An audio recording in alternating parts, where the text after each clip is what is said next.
How's it going, YouTube? Coming again today with another video. And today, guys, what to bring to you is a complete guide to Plunder Patrol. Today, I'm joined by GGYGO. Introduce yourself. Hey, what's going on, guys? My name is Blade. If you haven't heard of me, I have a YouTube channel called BladeYGO. I talk about Yu-Gi-Oh! History and analyze new cards, old cards, future cards, whatever, right? I have a YouTube channel, which you can subscribe to. I have a Twitch you can follow. I have a Twitter you can follow. I have like all the socials. I even have a Metafy page. So if you want to get coaching from yours truly, I have a few accomplishments. I have topped two events, the UDS in Las Vegas in 2019 with Salomon Grave, and in 2021 I topped the Remote Duel YCS with Drytron. So if you want coaching from me, there we go. And again, make sure to check me out, and also make sure to subscribe to here, GGYGO, for some awesome content. Much appreciated, friend. How long would you say you've been playing the game for so far? So I started getting into the game when I was like really young, like 5Ds era, but over time I like grew out of it. And then in 2016, so this was around like Metal Foes format, I got like really heavily into the game competitively just because I had a friend who was into the game, and I'm like, oh, what's this? And then he introduced me to it, the competitive scene and everything, and that's when I really started like learning about the meta and all of that. So I would say I like really started in 2016, like second half of it. So how crazy is that, though, when your friend just kind of introduces you to a game like this, and now all of a sudden 25,000 subs deep? Like, how does that feel? Yeah, it's it's kind of weird thinking about, right? Because I'm not like in 2019 I was really consistent, but like 2020 and onwards I've been really inconsistent. Um, so it's like still like every now and again it hits you like, wow, I have a YouTube following. I've grown a community out of like nowhere. It's kind of it's still like even once you get to this point, it still kind of jargles the mind a bit. So. Oh, Like I absolutely. mean, just earlier, for example, obviously I live in a college dorm right now, but my RA came up and he was like, "Oh, so I heard you had a YouTube channel," and I'm like, "Oh, snap." But yeah, so there you go. Yeah, even for me right now, I just hit 8,000 subscribers, and we'll be talking about that in the following slide. But it's still one of those things where I can go to a locals now, and I might get somebody that walks up to me, and that's a very surreal feeling because, Yeah. just not too long ago, I wasn't that big of a channel. And, just being a bit more consistent and really just trying to outreach to more people, it's crazy how far you can really go in something like this. And so it is really cool to see the community kind of come out and really enjoy the game as a whole and as a new community in each individual streamers or YouTubers group. Yeah, 100%. It definitely is like after a while, like you reflect and it's like, holy smokes, when did this happen? Yeah. So yeah. Well, we're going to be bumping right into the giveaway real fast because there's a lot of people that have wanted to have this happen, and we finally hit our goal of 8,000 subscribers. This is one of many goals, but this is also a very important goal.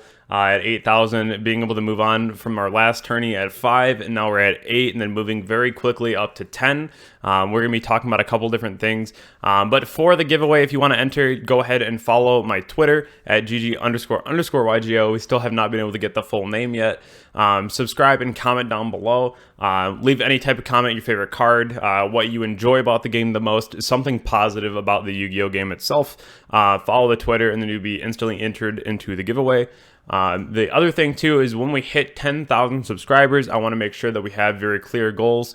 The one thing that I'm going to be turning on are my Twitch VODs and my Twitch clips. A ton of people have been asking me for these, and it's very clear as to why. We share a lot of very fun times on stream, and if you're not able to make those, it's definitely nice to be able to go back and watch the VOD. So this is something that I will end up doing once we hit 10,000, so I hope that this is a really good incentive for you all. The other thing too is a 10K celebration tournament when we hit 10,000 subscribers. We're going to be doing a big online tourney. The next thing too is we're going to be doing another big giveaway, and then I'll be doing Twitch highlight reels on YouTube. plenty to look forward to. Again, if you want to enter that giveaway, follow the Twitter, subscribe, and comment down below, and then you'll be automatically entered. I'm going to be doing a randomization of that, and we'll be picking the winner in a week. So I'll be making a video, and then in that video, we'll be announcing the winner. I'll probably be putting it on Twitter as well. So I hope that you guys all enjoyed that, and without further ado, let's hop right into the content. So when it comes to Blade and everything that you've done in the game so far, your favorite deck, from what I understand, is Plunder. Yeah, so I forget when, I guess it was like February 2020 is when, oh no, the pandemic started, but also that was when Plunder came out. Right. And so I don't know if a lot of people know this about me, but I am an absolute diehard fan of One Piece. I love that show. It's even like my background on my phone. I'm like a fanatic when it comes to One Piece. So when I heard that they were making an archetype, a TCG exclusive archetype based around Viking pirates, I was like my mind was blown. And to find out that like the card quality on these things were actually like playable, I was so hooked. So ever since Plunder came out, I mean, like they were announced, if I'm not mistaken, before like the 2020 ban list came out that hit Orcus, Striker, Thunder Dragons, like every deck got hit. But like Plunder was announced before this, and I was hooked even before, like when they were first announced. So I love this archetype. Now, how did you feel when they announced Raven? Oh my god. Okay, so it's funny because usually I don't make content like that where I like react to a new card getting announced. But if you go to my channel, you'll notice I have a Raven Wing announcement. Like when the card got announced, I made a video and I was freaking the heck out because that card, that is a nice Plunder Patrol card. That card is nuts. For good reason, though. No, 100%. I think when I read that card, I was like, oh my god, this like single-handedly does something that the deck has been struggling with, which is like having extra resources. Because the one thing you'll come to learn about Plunder Patrol is they require you to have a lot of Plunder Patrol cards to commit to play. So like a good example of this is Golden Hair, which is like the play starter of the deck, which we'll get to, requires you to discard a card to special summon it from the graveyard. Now you link summon with Almirage and Golden Hair into Blackbeard, but requiring that discard means you need another card in hand in order to use a Plunder Patrol effect of one of your extra deck monsters. So that's already, you need 3 cards to be able to like play the game in theory. So and sure, Blackbeard compensates, and there's a lot of cards that compensate for that resource commitment, but it still requires a ton of commitment in order to make those plays. So Raven Wing, we'll get to it, but that card really helped the strategy.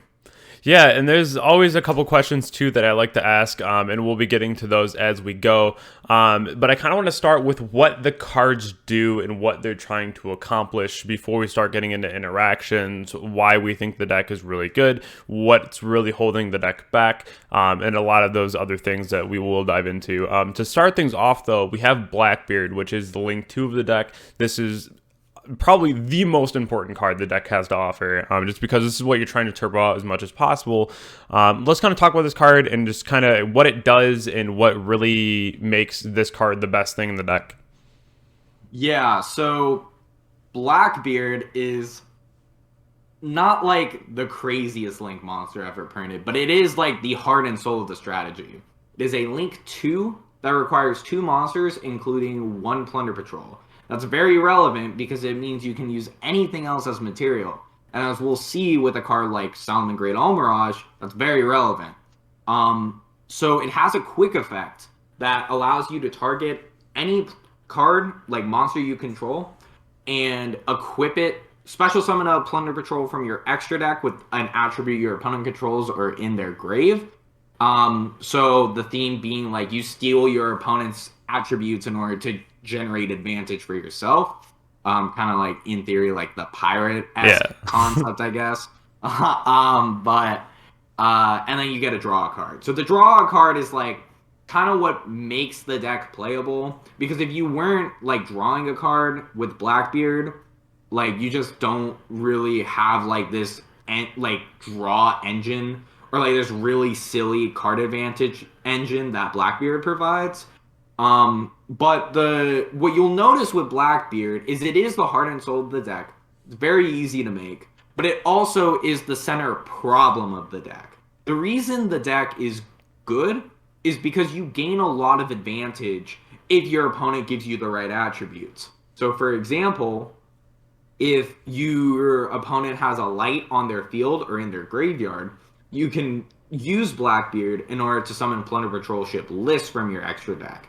And as we'll get to, that card is really strong for the archetype. Very strong. But this also ties to the foundation problem of the archetype, which is that you have a reliance on your opponent in some regard, which sure is like a very easy reliance to fulfill, but like Blackbeard needs your opponent to play the game in order for you to play the game. And so that's like one of the problems with the archetype. It's just like if your opponent doesn't give you the right criteria, it's not going to be as impactful. Yeah, and this is something that we see similar in an archetype come out in the Grand Creators called Exorcisters. That requires your opponent to actually move things from their graveyard. So this is a bit less restrictive than that would be. But we've seen a couple decks in the game like this where it really is your opponent reliant, which is kind of unfortunate. But having the ability to go into your Blackbeard and just kind of capitalizing about whatever they do, and then having 3 different targets being, I believe, the fire, the dark, or the light, being Moark, Brawn, or Lys. All 3 of those give you pretty nice targets for now. Light and dark, very, very common. The fire is between Ash. If you're playing at Sword Soul, you have things like Long Young. You have a lot of different options for yourself here. So it's never too out in the water, but we do actually have a couple cards in the deck that do compensate for this as well, and we're going to be getting into those a little later on. To kind of move off of Blackbeard, we've been talking about the other targets that you make off the Blackbeard, one being Brawn, which is the Synchro, we have Lys being the Fusion, and then Moark being the Exceed. All 3 of these serve a lot of different purposes. The number one problem with the extra deck, though, is that all of these monsters can get ashed. This is the biggest thing where Ash becomes a big god card against this deck, and this is probably one of the biggest problems the deck has, because if you look at Brawn, you can go ahead and discard a Plunder to activate its effect, and then you're able to add a Plunder, I believe, monster off of Brawn, and then Bran is the one that banishes. One thing I will mention, they all have, like, the ships all have disruption pieces to them, so Bran is able to quick effect banish a spell and trap if you have a Plunder Patrol equipped. So for example, if you have, let's say, one of the monsters equipped off a Blackbeard effect, maybe you target Blackbeard with itself, and summon Bran from your extra deck, draw a card. You can then use Bran as a quick effect to banish a spell and trap your opponent controls. Then Mower can banish an effect monster your opponent controls, and Lys can negate a monster effect activation and destroy the card. And the other thing I will mention about the ships is that they all have some other bonus effects. So Mower, if it's Exceed summoned and has material, you can detach a material to protect it, like all your Plunder Patrol cards, from battle or destruction. Bran gives your other Fiend monsters 500 attack, which is relevant because these guys get really massive out of nowhere once we get to the field spell. Yep. And then Lys has probably the most relevant effect, which is you can special summon a Plunder Patrol from your hand or like spell and trap zone to your field, which may not seem like the craziest thing at first, but when you realize Blackbeard can then be used again to gain more card advantage, and then you can use some of the main deck monsters we'll get to on your opponent's turn, that provides even more disruption and makes Lys by far the best one. Yeah, I really do like these. And also with things like Brawn too, is that it's only a quick effect if it's equipped with a Plunder card, so you can just like outright use it too. Which is also very nice. Exactly, which is really relevant because while Lys can negate without an equip, if you want to search, it has to both destroy and be equipped to get like a search follow-up, because all of them provide this disruption effect, but then get you a search in the follow-up. So it makes the deck like weirdly consistent because if you get access to Blackbeard, your opponent summons something, then you could realistically get access to the rest of your engine. Like List can search any card, Mower can search spells and traps, and then Bran is going to be able to search monsters. And like you were saying as well, it's really relevant that you can still use Moark and Bran without an equip because, for example, you want to be able to break boards with them. And that's where a situation like that comes up. Yeah, because you can also just like hard summon the Bron or the Moark because of things like the gold being the tuner. And the deck does have a couple tuners as access here, which is really cool. Because I've definitely been in game states that were kind of awkward and I've had to just hard summon it. But you also just have to make sure that you have that additional discard in your hand to use any of these effects. They do net you the extra card, and there are cards that when you discard them, they do net you extra advantage. So that's also very nice too. But there's always going to be downsides to this. But I feel like the deck itself has such a high ceiling on it that the more that you really learn and use the cards, the better that it just gets for you. 100%. Yeah, there are some really relevant heads-up plays that, like, as you play the deck, you start learning more and more. Like, for example, there's some interesting interactions with the card like Nibiru and your Plunders, because let's say you go Chainlink, like, I don't think we'll get to this later, so I guess I'll mention it now. If you go Chainlink 1, like, let's say Whitebeard or Redbeard, which I'll explain those in a little bit, Chainlink 2 Nibiru, your Nibiru is going to get summoned to the field, tributing everything, but then the ship is still going to get summoned. So it's because it doesn't require you to equip the Plunder Patrol, it just, like, it's a quick effect special summon the ship. So there's, like, some really interesting interactions that come up that, like, you learn over time as you get better with the deck. That's pretty cool, because then you can go, like, Redbeard effect, they go chain like Baron negate, and then you can chain Nibiru. That's pretty cool. Like which is like stuff like that comes up. There's also situations where your opponent, let's say they're playing Sword Soul, they're going to have like a full board, and before they can make something like Baron, you go Chainlink 1 Redbeard, they're like, okay, sure, I don't even have a light. Then you go Chainlink 2 Nibiru, tribute the entire board, summon Nibiru, give them a light token. Oh, that's cool. And then your Redbeard now has a light target to summon List. So Nibiru is, like, weirdly one of, like, the best cards. Like, when it's good in a format, it's really good in Plunder. No, yeah, that's really cool. I didn't even think about that token interaction. Definitely, like I said, some very high ceiling plays to think about. But definitely making sure that your opponent has the attributes that you need them to have is very important there. Just to kind of move into our utility monsters and what we're really trying to use to make these cards happen, talking about things like our Golden Hair, the ability to be able to send another Plunder monster from your hand to the grave to be able to summon it in the first place, but also being able to discard a card and summon it back from the grave, like we were talking about earlier with the Elmirage, is just the quickest way I've seen in this deck to get into your Blackbeard. Definitely one of the most stellar cards. Also, being a tuner is very helpful. Yeah, so Golden Hair, like you were saying, is one of the best cards in the deck.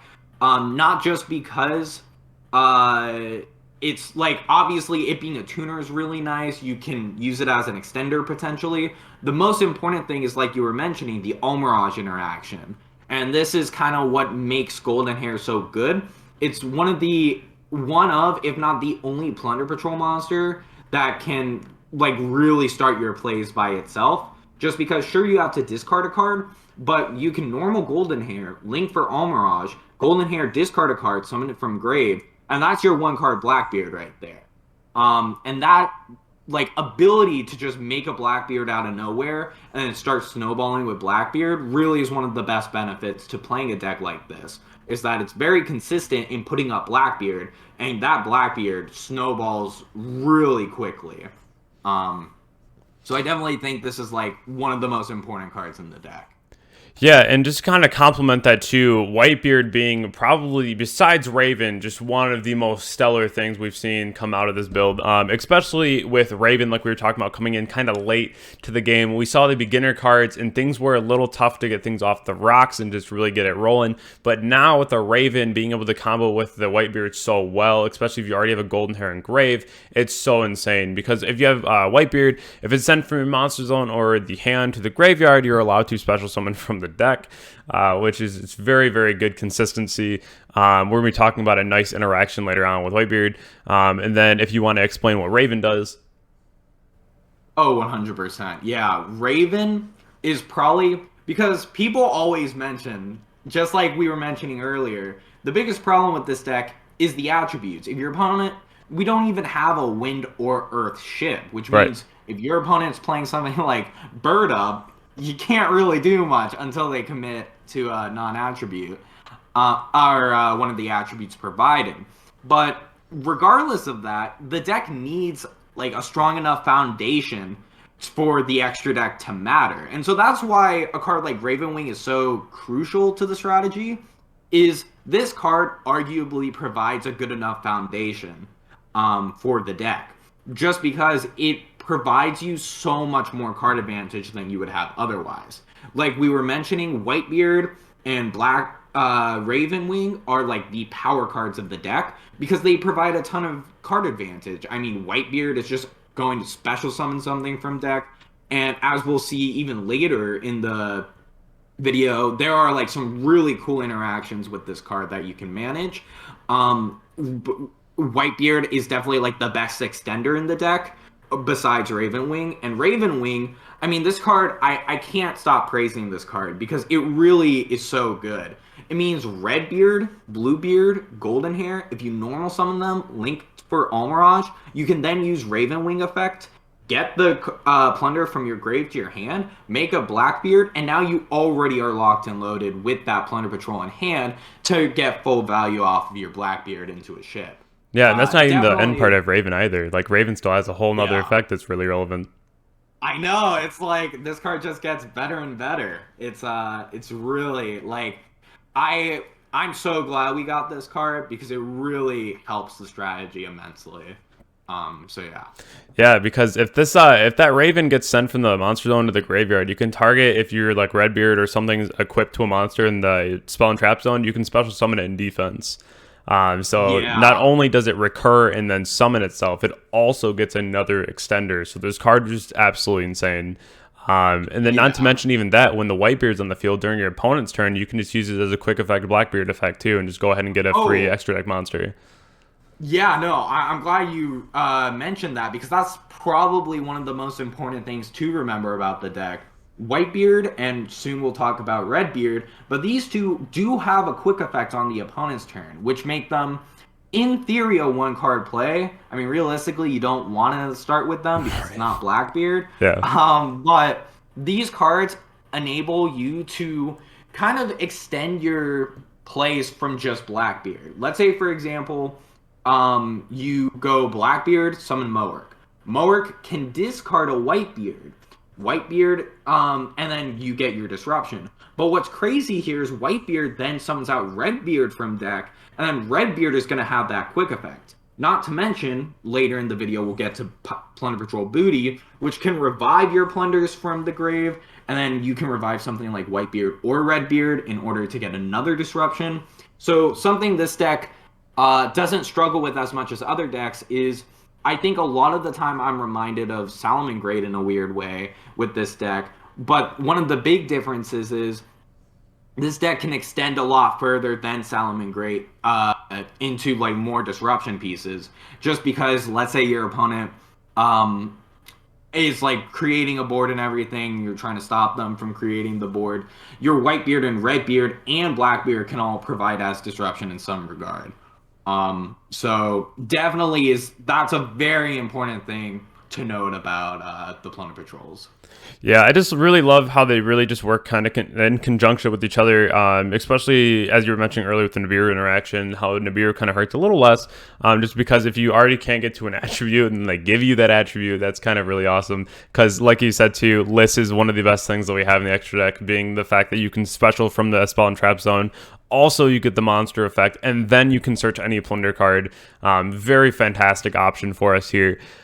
Just kind of moving into our next set of monsters here, we have our Redbeard and we have our Bluebeard. Our Redbeard, again, being that monster that can go ahead and special summon during your opponent's turn, like the Whitebeard, which is super nice. Then if this card is sent from the monster zone to the graveyard, you can target a plunder monster you control and then equip this card to it. So let's say you had a hard make a Brawn, and then this card goes to the grave. You can go ahead and equip this to your Brawn and make your Brawn a quick effect.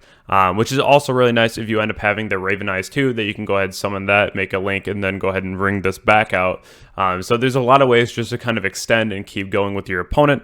And then we have our Bluebeard here, that if you control a plunder monster, you can go ahead and special summon this one from your hand. And then if you have this card sent from the hand or monster zone to the grave, you can discard and then draw a card. So again, just seeing the recurability with a lot of the ashing type effects, where that's where you really have to be careful of. But there's still really nice extenders to have, especially if you only open like a Redbeard and a Bluebeard, you can still make the Blackbeard. So it's not the worst situation to be in.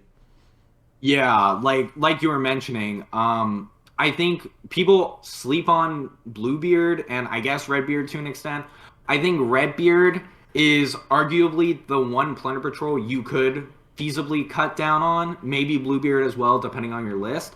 But the thing with these two is they're definitely the weakest plunders out of them all, but they also provide a lot of utilities. So Redbeard is the only Plunder Patrol you get a quick effect on that isn't just Whitebeard, which means since Whitebeard can't summon itself, you have to summon Redbeard, and this comes up a lot of the time. But it also means Redbeard isn't necessarily the one you want to start with, so that's why you could feasibly cut down on it. But it's also the ability to equip itself from when it gets discarded or when it's sent from the monster zone. It can equip itself, and that's surprisingly relevant with both, like you were mentioning, Bran allows Redbeard to be relevant. You have Shipyard, which the synergy between Redbeard and Shipyard is super relevant. Yep. Because if you equip Redbeard to one of your plunders, even if it's not like a ship, let's say you just equip to Blackbeard, there's a really sweet synergy between, if you draw specifically Redbeard, Bluebeard, and Shipyard, a lot of the time you go normal Redbeard, special Bluebeard, link for Blackbeard, a lot of beards, and then you go Redbeard effect to equip and Bluebeard to discard Shipyard, draw a card. Then you get Shipyard's grave effect to return the Redbeard back to your hand and set the Shipyard. So essentially you got a free draw and you got your Plunder Patrol monster loaded in hand for your Blackbeard and ships to use, and you still get the Shipyard search. So a lot of the time you can just search for whatever you need in that moment, potentially a card like Plunder Patrol Booty. So definitely, like, the utility in these cards are really nice. And I think people also sleep on Bluebeard. I think this card's really convenient to have as an option because the ability a lot of the time to cycle a free resource can be really nice. Sometimes your hand is just flooded with, like, potentially cards you don't necessarily want. And so being able to cycle, let's say you draw like 2 Nibiru, it's a hard once per turn, what are you going to do with it? You can cycle it with Bluebeard, or maybe you have a different setup in hand that you want to cycle with. So Bluebeard's utility is really nice, and the ability to special makes it a lot easier to either go into Blackbeard, or there are some routes where you want to go Bahamut into Toad, which we'll get to when I talk about one of the deck lists. So there's a lot of options there, and I think the utility is really nice. So especially when you open up these two, one thing that you may not notice already is all these monsters are just like waters and level 4s, which is just super cool. So if you open up like Redbeard, Bluebeard, Goldhair, you can just go normal Redbeard, special blue, overlay, make Bahamut, summon Toad, and then you can special out the Goldhair, use Bahamut and Goldhair, and make the Blackbeard.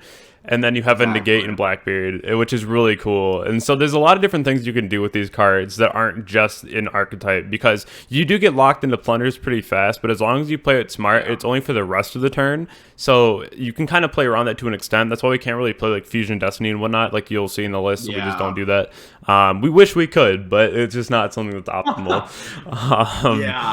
That's actually one of like the things that have sucked recently for Plunder Patrol, is that a lot of engines recently have just ended. So like there's like a weird dichotomy with engines recently where you can't play them at the start of your turn. You have to play them at the end of your turn. So something like Nadir Servant or Fusion Destiny is another perfect example. You have to wait until the end of your turn to do that. And in Plunder Patrol, that doesn't really mesh well because you want engines that can be used at the start of your turn. Right. So soon enough, we're getting a new engine that's being heard around the world in Grand Creators. Grand Creators. If you haven't guessed, it's the Brave engine. And guess what? This is probably the best engine we've had since Engage was at 3 for Plunder Patrol. I mean, like, this engine is so good in Plunder. So I'm super thrilled to be able to play with, like, Plunder Brave. But we'll get to that later. But that's something I thought I'd mention. The next thing, too, that we're going to talk about is Emblem and Shipyard. These two cards are actually just amazing. One being Emblem. This solves a lot of the problems that we have in the deck. If you want to talk a little bit on Emblem and why that card is so important for us. 100%. So Emblem is, right now, I'm not playing it, but it is very important in a lot of lists because Emblem kind of removes the factor of your reliance on the opponent. So, for example, if I equip an Emblem to my Plunder Patrol monster, I can use Emblem, and depending on the attributes, not just on your opponent's field engrave, but your field engrave, you can summon a Plunder from your extra deck. So this is really nice, especially with a card like with Blackbeard relying on your opponent. Emblem allows you to kind of bypass that restriction and get access to your list on your own turn, for example, even if your opponent hasn't given you a light attribute. And one other thing that I thought I'd mention about this card that, like, I don't think people appreciate. One, it gives your, like, guys protection and attack buffs, which can matter. But like what I was saying, the protection effect that it has, targeting protection, can definitely come up. I mean, we have so many effects that can target in the game, just a perfect example being Chi. It can sometimes be really relevant to go Emblem to prevent your guy from being targeted. Another thing I thought I'd also mention about this card is, depending on the format, if you need to play around monster negation, so let's say Apollousa is in the format, Emblem is an exceptional way of getting through Apollousa because it's a spell, so it doesn't get affected as easily by something like Apollousa. So again, another sweet synergy with Emblem. I think this card is definitely solid. It's not... I'm not personally playing it right now, but it's definitely a card that you need to think about because a lot of the time you probably will want to play at least one copy to search off a Shipyard, which, as we're going to get to right now, Shipyard is one of the best field spells, like, arguably ever printed. I think this is such an absurd field spell that if it was printed in, like, a tier 1 archetype, even though this is the best deck, of course, right? We'd be talking about this as, like, comparable to Spiral Resort. So, but this field spell is insane. Something to kind of touch on too is that Emblem is one of those cards that you mentioned that you'd only want to play like one, just maybe like one of, which is completely understandable, as you know that I'm a big striker player. And we have a bunch of those cards that we just play power one-ofs, and sometimes we don't play them. Like for right now, you don't see a lot of lists playing Eagle Booster. I would probably equivalent this to being something like a booster, where, like, even without, like, with the protection from targeting effects too, it just feels very similar to a booster. But not only that, it also gives you the ability to summon without your opponent needing to do a whole lot, which I really like about it. This would be like the power one of that you would play if you want to play it. For me, I really like the card. I play it at 1, but everyone has their differing opinions. As far as Shipyard goes, I think this card is really stellar myself. The effect that you mentioned earlier in the cool combo that you mentioned between the red and blue, I really like this card in general just because if you get 2 field spell going, if you have one in your grave and one on the field, you can loop these every turn, and it's so impactful because it just gives you so many more, much more ability to be able to get monsters on the board and really pressure your opponent. Yeah, and I think Shipyard not only gives your deck a toolbox that it doesn't have otherwise, it is also kind of the, I would guess, like besides Blackbeard and Golden Hair, this is like the card that ties the deck together, because not only does it get you access to anything else in the strategy, it's also really important in the grind game. I mean, sure, and I think this is the like takeaway with this deck, besides all the restrictions that you require with your opponent. I think Shipyard kind of showcases that the deck requires you to commit a lot of resources, but the return is very massive. This is probably once it gets going, this is like one of the best decks at generating resources because it can do so much out of nowhere. I mean, there have been times where I'm playing the deck, it's my opponent's end phase. All I have is a set Plunder Patrol Booty, which we'll get to, but I activate Booty, I revive Blackbeard. Blackbeard effect, summon List, draw a card. My turn, I draw another card per turn. Then List effect, summon back Blackbeard. Blackbeard effect, summon something else, draw a card. That's 3 cards in hand that I got out of nowhere. Then I use Shipyard effect in grave, return Booty to hand, activate Shipyard, and then out of nowhere I'm like plus like 6-7 cards off of just one Plunder Patrol Booty. So like I'm saying, this deck does require initial resource commitment, but once it gets going, its grind game is exceptional. So yeah. So let's kind of slip into Booty and what exactly this card does for the deck. I know that it's really insane, especially because of the Reborn effect is always very important, but let's have a little conversation about this. Yes. So Booty is, besides Emblem, the only other card in the deck that really allows you to control what you're summoning from your Blackbeard, which I think is definitely interesting to think about that this is how they approached it, but I'm not complaining in the sense that Booty is a phenomenal card. You target an opponent's monster, you declare an attribute, that monster becomes that attribute, and then you can special summon a Plunder Patrol from your grave, non-targeting by the way. So if you have multiple Plunders in your grave and your opponent decides to get rid of one of them beforehand, you can always summon a different one. And you can, granted, you have the option to shuffle it into the deck, which technically can come up because you can shuffle extra deck monsters into the extra deck, so you can keep using Blackbeard potentially. But Booty being able to reborn every turn, also control what attributes you're getting, definitely is relevant. It also is like a pseudo disruption because it doesn't directly give you disruption, but because you're declaring an attribute and potentially reviving Blackbeard, Whitebeard, or Redbeard, then that enables you to provide more disruption. So I think Booty is phenomenal because it's a card that gives you card advantage that also acts as disruption, which not all like cards get that option of doing both one. Giving you both card advantage and disruption. So Booty's phenomenal. There is the restriction that at the end phase, if you control no Plunder Patrol monsters, you have to send Booty to the grave. But it's not the end of the world because as long as you keep a Plunder Patrol on board, Booty's staying, and that means you're thriving. So I personally play 3 of this card in most Plunder Patrol lists. The one other thing to note about Booty is it's still a Plunder Patrol card, which means even if you draw like 2 of it, you can always pitch one to your ship. So it's not necessarily like one of those cards where it's not like a disruption that you hate seeing going second, because you can still, like in theory, use it as a combo piece with your ships to get rid of your opponent's resources. So I definitely think Booty is like the one of the better cards in the deck. Yeah, I personally really like this. I feel like as long as you maintain a Blackbeard in the graveyard, you can always play around DRNM or Droplet.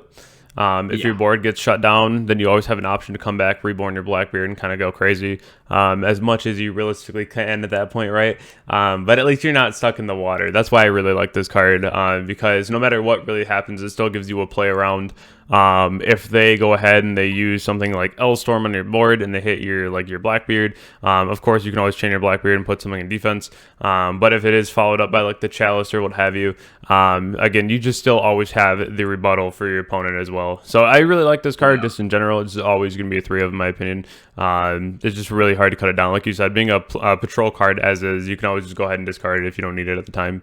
So very, very important. I think it's also good that you mentioned cards like Droplet and Chalice and Storm, because historically these cards have been very impactful against Plunders because it stops your Blackbeard effect. So obviously that hurts, but Booty is one of the best ways to play around it because, like you're mentioning, if you can at least keep a White or Redbeard in your grave, that means you can go Booty Revive and still interact with your opponent in some regard. So like you're mentioning, this is one of the best cards to play around stuff like that. So yeah. So why do you feel like the deck hasn't been meta yet? Like it's gotten a top here and there, but like why do you think that, like why not? So historically, the biggest problem with this archetype is the reliance on other decks, in my opinion. I mean, there's also the problem with like Ash, for example. Like cards like Ash, ironically, is one of the best, like if not the best hand trap against this deck, where normally it doesn't have like the most impact, all like it's not super high impact, but it's just generally usable. Ash specifically against this deck is insanely impactful. Just because everything can get Ash, basically. Even your disruption pieces are able to get Ash. Right. So Ash is really strong.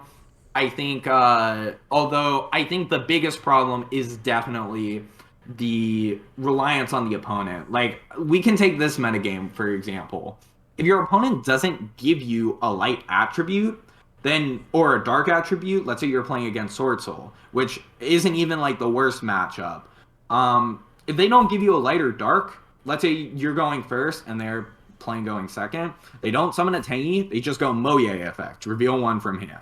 That's already, like, you can't really disrupt it with your Plunder Patrol cards because they're not giving you an attribute. A real, like, bad example of why, or, like, not bad example as in the example's bad, but, like, a bad showcase for Plunder is the Bird Up matchup, as I think I alluded to earlier. Bird Up is, like, a horrible matchup because you're going first, you set up your board, and then they just go like Turquoise Warbler effect, summon 1 from hand, Cobalt effect to get a search, and they're all wins, and then you can't do anything. Yeah. So, and then you like get Booty effect to declare a light. And then you get try to go for like Whitebeard effect or Blackbeard or whatever. And then they just change droplets and then your day's ruined. So I think the biggest problem is definitely the reliance on the opponent. But there's also a lot of times where that reliance isn't like as big of a deal, but other times it's like crucial to remember. So that's definitely the biggest problem with this deck, I would say. Yeah, I definitely think that Plunder is one of those decks that just is 110% gotta just be a meta call. That's where Pranks was for a long time, and they got Meow Mew, and then it didn't matter. Which was really funny to me. So hopefully we can get our own copy of Meow Mew. Raven was almost that, but we just need one more something. So I think that'd be really cool soon. But I definitely understand that on why this hasn't gotten there yet. I still respect it as tier 2. I still think this deck is insane. Like what it can do and the right matchup is just insane. It's crazy. Oh yeah. Like there's like, even though I mentioned Bird Up, which is one of the most popular decks, like a lot of the time, realistically, if you play against Sword Soul, they're gonna summon a Shuna or Vishuda, and then which is light or dark, and then you're unlocked. As soon as like and like because light, dark, fire are the 3 most popular attributes in the game, in my opinion, it's really not. It's not always difficult to get your plunders going. There's going to be sometimes you play against like Madolche or Earth Machine and you're like, my day's ruined. But generally speaking, like because also realistically, a lot of generic cards in the game are like light, dark, fire. Like we were mentioning earlier, Ash is an example, Zeus, like there are so many cards in the game that are one of those 3 attributes. So a lot of the time you'll be fine, but like there are some game states where that reliance on the opponent can like make you falter. So yeah. So with that too, I kind of want to talk about like what is holding back the deck, because we kind of touched on a couple of those things. Being Ash can kind of just hit everything. Nibiru is a pretty realistic issue, I would say. If you don't have lists, and you're trying to combo off, you have like the Blackbeard, and you're like actually able to play the game, and then they just hit you on the random Nibiru. Whether or not it be that turn one, you're actually, or turn two rather, you're popping off with your opponent if you're going second, or if it's like later in the game, and then you kind of get rocked. The other thing too is the fact that you have to discard for everything. I feel like that's kind of rough too, especially if you're already behind in a game state and the game state's more simplified. Unless you do the thing where you had like booty, like we talked about. Is there anything else you can think about, like on top of your mind, where it's just like, wow, this is kind of like unfortunate for this deck? Yeah, so like I was saying, the attributes are very relevant. I think definitely the other thing, which kind of ties into the discard for every effect, the like requirement, like so in business there's an idea of like a barrier to entry, which essentially means you're going to have to commit a specific amount of resources to get something out of it. And so in this case, the barrier to entry is you have to commit like at least 2 to 3 cards in order to play the game. Whereas a lot of other decks only need like 1 to 2. Right. And sure, your return can be very massive, but other decks can get maybe not the same return, but a good enough amount of return for a lot less. Which I think is the one of the big problems with this deck. And like you were mentioning, and we've been mentioning it in general, Ash really hurts. So when you're playing through hand traps, and let's say you get Ash summed, where sometimes it's just like you can't do anything. Like you Right. just, it just feels horrible. Especially like, let's say you're playing Desires in your deck. You activate Desires and you get Ashed on it. Sure, you still have 4 cards, but you're playing Plunder Patrol, so you need like resources to commit. And so when kind of like a similar problem to Pendulum in some regards, where you have to you need a good amount of cards in hand to play the game. Right. So yeah. That's definitely unfortunate at times. Also, just being locked into Plunder, like that's gotta be probably one of the hardest things. That's where I'm really a big fan of this Brave Engine coming out to at least be able to help out with this situation, because there's a couple decks out there, right, that like you just get locked really fast, and so this is where we have to really find the best ways around it. I think this is one of the decks that wears it best being locked, because although a lot of the cards still do a whole lot, you can still make things like totally awesome beforehand. You can go ahead and make your like Blackbeard booty setup, and then you're feeling pretty nice behind that too. So there's definitely ways around this, but this is definitely still a very big issue within the deck currently. Yeah. And then what about the deck do you feel like makes it really able to win? Like, what would you say are like the top 2 things that just really push the deck ahead of all the other decks that we'd consider like tier 2 or below? It's definitely one, the card quality of the deck, while requiring a lot, is a lot better than surprisingly a lot of decks. So a card like, I guess let's say Ravenwing, for example, that's a card that's a special summon that's going to recur a resource from your grave and can potentially extend you even further. Not a lot of decks have the card quality that that card provides. Similar cards could be seen with something like Whitebeard. That card quality is so good as well because any time you use it from the hand or field, you just get a free plunder on board. Right. So a card like Golden Hair isn't necessarily as high quality, but it's the other parts of the puzzle that really make it what it is.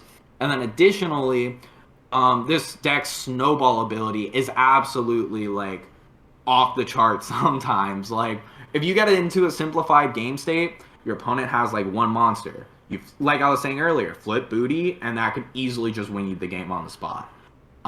So definitely like the ability to snowball and the card quality, I think, are 2 things that really make this deck able to win. Oh, I've definitely snowballed in this deck. You can put up a nice little 9-10K on board too. Just start popping off. That's actually something I forgot to mention earlier with Shipyard. It has one additional effect. Besides the one to recur itself and the search, you just, like, all your plunders get 500 attack for each Plunder Patrol in your spell and trap zone. On top of Brawn. Seem that exactly, which like may not seem relevant, but when you have like 3 Plunder Patrols in your spell and trap zone and everything's gaining 1500 attack, the number, like, they start getting massive. Like, oh yeah, they 1500. Like, most decks don't get a buff like that. Like, DPE like decreases your opponent's monsters by only 400. So for this field spell to just give like 2000 attack out of nowhere is kind of silly. Yeah, especially with Brawn though, which is just crazy. Because then if you have someone like 2 Brawn, like they get huge. Yeah, they get like they are behemoths. So definitely agreed. So here's the interaction we've been waiting for a long time tonight. This is going to be the most game-breaking engine for the deck.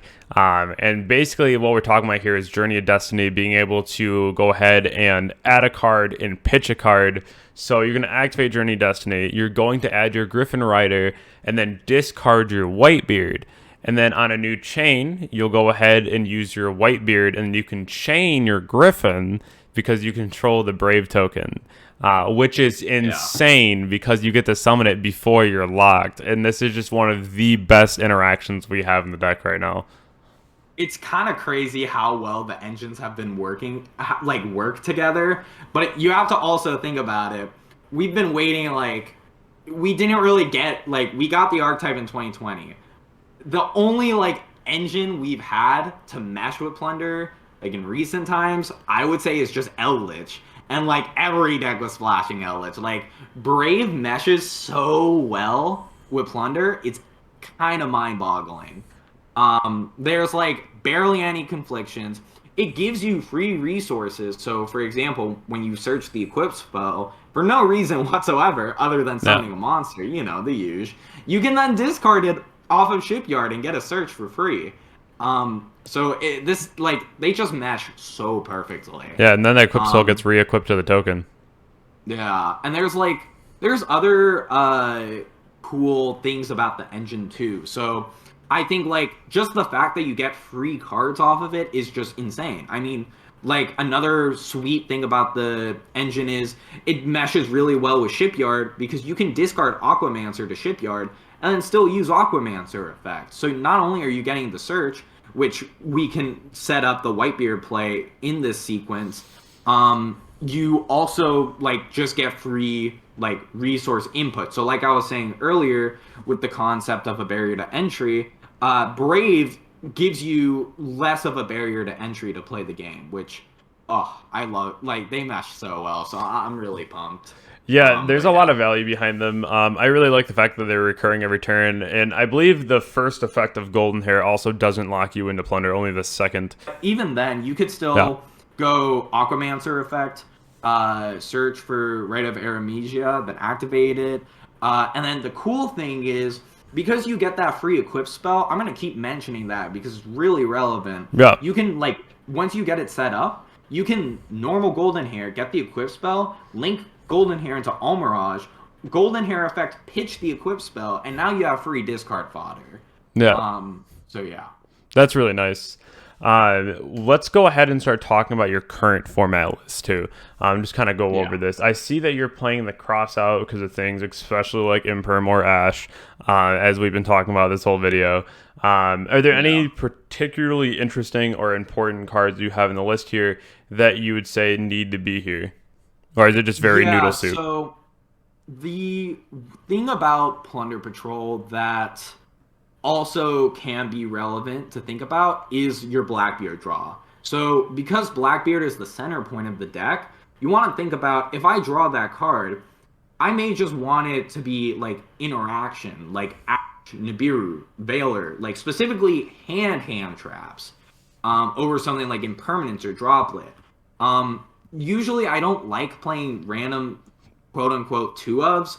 The only reason I'm playing 2 of Droplet, 2 of Imperm, and 2 of Veiler is because of Crossout. Again, I really hate doing this, but there's just not enough engine space to play like 3 of each, unless you want to go to 43, which I don't really want to do. But I think Crossout, this is one of the decks that can actually use Crossout effectively, because the problem with Crossout inherently is it requires you to play cards like other cards to make it work. And a lot of the time, you'd rather just play like defensive cards. Like, let's say you have like 9 flex spots in a deck. Typically, instead of playing like 3 cross out, 1 call by, and then like 5 like 1 of hand traps to make cross out work, you'd rather just play like 9 hand traps and have more defensive capabilities, going second and everything. So, but in a deck like this, where your engine really isn't that massive, cross out really is an effective tool because you get a lot more versatility with what you're hitting with cross out, while you still are able to play enough going second cards to break opponents' boards, for example. Yeah, I really so, do like that, being cross out on the deck. I actually do play 2-ofs. I'm actually known to play 2-ofs. So I think that's probably fine here, having that cross out. I do see the desires here too, and I wanted to mention that because I feel like desires in this deck more than anything is super important because like we were talking about earlier on the draws, like you literally just need cards to play the game with this deck, and this is a really good way to make sure that you're able to do that. It's kind of crazy to think about, but at one point I was playing Reckless Greed in this deck. This was a while ago, but in like 2020 at Emancipator format, because you wanted to see hand traps and have as many resources as possible, you play like all Plunder Patrol cards, 3 Desires, 3 Reckless Greed, 1 Terraforming, and the rest were hand traps you could discard from the hand. That way your Reckless Greed is like serving as a disruption in theory because you could just draw into a hand trap while also getting a Plunder Patrol card in order to discard for your ships. So there was like a point where Reckless Greed was like actually playable in this deck. And it kind of goes to show and highlight like why Desires is so good in this strategy. So very important. And like we said too, with the Totally Awesome in the extra deck, just being very important here too, because like when you can summon it, you might as well just do it. It's just a free negate. I think, so another thing to mention about the extra deck, because it's not always that important. Like, you do have some flex room. You need to play 1 Almirage, 3 Blackbeard. That's staple. Typically, you only need like 2 Brand, 2 Mowerk. Liss is a 2 to 3 of. Because, again, Liss is like the best ship out of the 3. You typically want to play Bahamut Toad. But otherwise, you have like at least 2 to 3 flex spots that could be anything. So, a lot of the time, you play like Hawk Celine Access Code. To summon a Veiler and then OTK easier. Or like in like specific situations, you could just normal a tuner and then make Hawk. It doesn't always come up, but it's just like something to note. But yeah, so it like you have flex room in the extra deck to play with, 100%. Yeah, I'm a big fan of that. I want to scoot over to the Brave list since this is going to be kind of our new future, what we're looking at here in just a couple weeks up the road. This is literally just going to be changing the game immensely, especially with the list coming out. This is going to be the face of the game for the next at least few months, depending on what they decide to do and what this really makes happen. I like this a lot, just the ability to play like those 9 cards again, and then just be able to further your own engine and not really have to worry about cards like Ash or Nibiru or what have you, just because you're allowed to extend out so much harder. I see that you have like the Dragite in the extra deck as well, and just a lot of very good utility here. Anything different to mention on the Brave list versus just playing pure? I know that we don't have Desires in this, which can be kind of problematic without having the additional card, but again, we don't really want to banish your pieces. I mean, you can always like do it and then use Desire after, but like if you see them dead later on, then it would just be terrible. But yeah, so there's an argument to playing Desires like with the Brave stuff, because like you're mentioning, you just get your stuff out of the deck and then play Desires. For the sake of simplicity, I'm just gonna like, this deck list doesn't have Desires in it, to also showcase like if you do end up playing the Brave engine, which I think is the way to go, you get a stronger engine, but you get less flex spots. So the difference between pure Plunder Patrol and Brave Plunder Patrol is realistically going to be how many like flex spots do you want to have, like how many non-engine pieces you want to be playing. And I think usually when I'm building decks, I like to focus on engine a lot, because your engine should be what's winning you games, not your non-engine cards. Because if you're winning with non-engine, then what's the point of playing your engine in the first place? Like, that's kind of like a philosophy I've had. Like, why are you playing your specific engine over others? And if you're playing it because if you draw a hand with like 1 to 2 of your engine and then like 3 defensive cards, that's great, but that doesn't realistically happen all the time. Yeah. So I think, but in a deck like this with the Brave engine, you have 30 engine pieces and then you get like 10 flex spots, which is good enough, realistically. And I just chose like for simplicity Ash, Veil, or Nibiru just to showcase that core concept of like Blackbeard draws can be relevant at times. So drawing like relevant hand traps can be nice. And just one call by, just because again, Ash is like a pain. So even though like call by hasn't been as good recently, it's still like really good against Ash. And sometimes Ash can be crippling, so might as well. Yeah, I really do like the list though with the Brave Engine. I think that just adds another layer to the deck that's just really important. Just being able to get into that negation is just so huge. I really do think that Plunder has a good future ahead of it. We do need to see some more support cards, but we do have the Raven Eyes that just got shown, and we just got that. So I mean, I think that they're going in the right direction, and that we could be seeing those Earth and Wind ships that we still haven't gotten yet. Yeah, So if we eventually get those, which I feel like it's bound to happen at some point, I'll be a happy man, and maybe eventually this deck will be tier 1. But it's the best deck in my heart. So that's me there with you go. Striker, man. Me with Striker. God, yes. Number one in the You, field, number one in the heart. exactly. So I'm just going to be kind of closing things out here. I want to thank you so much for being a part of the video today and explaining Plunder. Plunder's actually my number one favorite, like, non-meta deck to play. Yeah. So that's actually really funny that I'm able to put this video out, because a lot of people know me for just playing Striker and only liking one deck. But I do have a side of my heart for Plunder, because it was one of the decks that I just never thought would go anywhere when it came out, because I was like, man, they're missing some crucial pieces. And then I read Raven and I was like, all right, cool, this deck's rad. Yeah, Raven was so good. Oh my god. But yeah. I want to thank everyone for coming out to the video. Again, if you want to enter the giveaway, definitely go ahead and follow me on Twitter, comment down below, subscribe, and then we'll be able to get that winner out in the next week. Again, it's just going to be randomized, so just comment down below, and I'm going to pick one of the comments. I appreciate each and every one of you. Blade, thank you so much for joining us today. Do you have any closing thoughts? I guess make sure to check out my channel, BladeYGO, again, if you haven't already. I try to upload whenever I can.